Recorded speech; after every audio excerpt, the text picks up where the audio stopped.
Genesis chapter 7, verses 12 through 13. In the prior video, verse 11, we saw how the waters come upon the earth from both above in the heaven and below from these reservoirs in the deeps. Now we're going to see a bit more about this rain and its timeline, as well as something related to Noah and his family. So let's begin with verse 12. Ke egeneta ha huetos epi tes ges, tesserakanta hemeras, ke tesserakanta nuktos. Well, this kai here is just extending things from verse 11. And our operative verb here is egeneta. So there came about, this would be just a third singular aorist middle indicative, or there occurred. And what's the subject? It's huetos here, which is rain, as you might expect. So rain came upon, or existed, something like that, upon the earth. Or there was rain upon the earth. There's a lot of different ways you could translate that egeneta here. Then we have some framing in terms of chronology. Tesserakanta would be the number 40, and it's 40 days there, and then we have 40 nights as well. So for 40 days and 40 nights, you have this rain falling. Now, this is a fulfillment of Genesis 7:4, where several verses ago, God himself is speaking, ego epago, so I myself will bring, and notice the use of huetos there, I will bring rain upon the earth. So you see the epites ges again, and he had said for 40 days and 40 nights. So if this feels familiar, it should, because we covered that verse already. Now let's take a look at the next verse. Inte hemera taute, ezelthen noe, Sem, Cham, Yafeth, huioi noe, ke he gune noe, ke he tres gunaikes ton huion altu met altu, Ace tain kibotan. So we have this on this very day, if you will, again stressing the precise chronology and in a certain sense really the providence in terms of he is directing things. We have our main verb here, which is azelthen. It's from ace erichamai, a third singular aorist active indicative. It does tend to take the active ending when it goes aorist, as opposed to the default middle. And you'll notice that this is a third singular.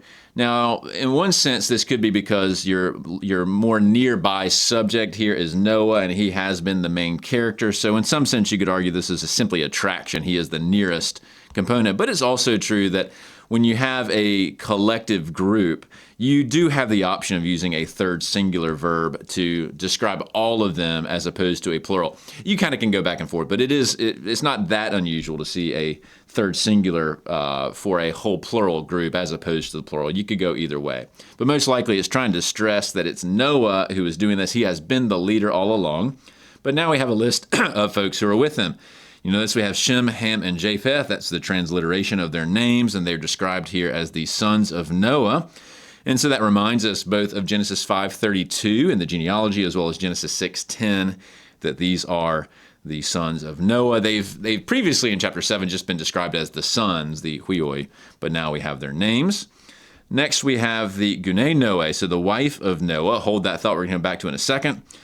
Plus the three wives, the tres gunaikes, that'd be three wives of the sons, referring back to Shem, Ham, and Japheth. So that brings the number to 8. We've seen that previously. That's the number that shows up in the New Testament as well. So you got Noah, Shem, Ham, Japheth. So you got the 4 men. You have the wife of Noah, and then you have their wives. So you have the total of 8. And they are with him, that is with Noah, and they go into the kibotas here, which is the ark or the boat that Noah has built. We've seen that word multiple times as well. And again, you have the azelthen plus the ace. That's pretty normal. What about the name of Noah's wife? I thought this was just kind of an interesting thing to drop in there. She's never named in the Hebrew Bible. And not really sure why that is. A lot of other wives of major patriarchal figures are named, but not sure why she is not. We do know, at least when you look at like the Apocrypha and the other intertestamental writings, there was some interest in who she might be, because she's really a mystery figure in Genesis 6-9. And so the book of Tobit, that is part of the Apocrypha or Deuterocanon, it simply says that Noah took a wife from his own kinsman, but that's about all it gives us.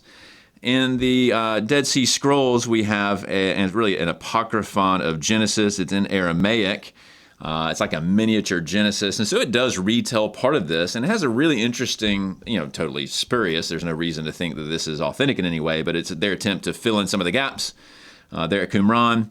And you have this quote, I, Noah, became a man, and I held fast to truth and clung to, and then there's a gap in the manuscript, and I married Amzara, and so you can see the Hebrew spelling of that, or I guess technically Aramaic spelling, his daughter. We don't know who the his is there because it's missing in the manuscript, and she bore me 3 sons. So at least somebody at the Qumran community thought that the wife of Noah was named Amzara, but that doesn't become the main tradition.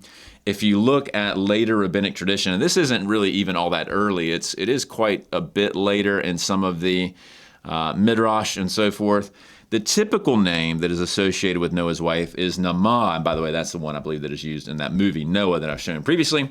And she's described as the daughter of Tubal-Cain, who is mentioned in Genesis 4:22, and so that's kind of interesting because you don't have a lot of the ladies being mentioned in Genesis 4, but that one is, and so some of the rabbis think, well, maybe she's being mentioned in Genesis 4 because she becomes important later on. Problem with that, of course, is other Jewish traditions suggest that he's not taking a wife from a different line, and Tubal-Cain would be a different line. So, and there's apparently a whole bunch of other options in much later rabbinic literature about the different names of Noah's wife. It is just a mystery and not really necessarily worth speculating about more than we should, because God did not see fit to reveal her name. But it's notable that a lot of Jewish writings try to fill in those gaps and say, well, wait a second, maybe she had a name, and they speculate about that.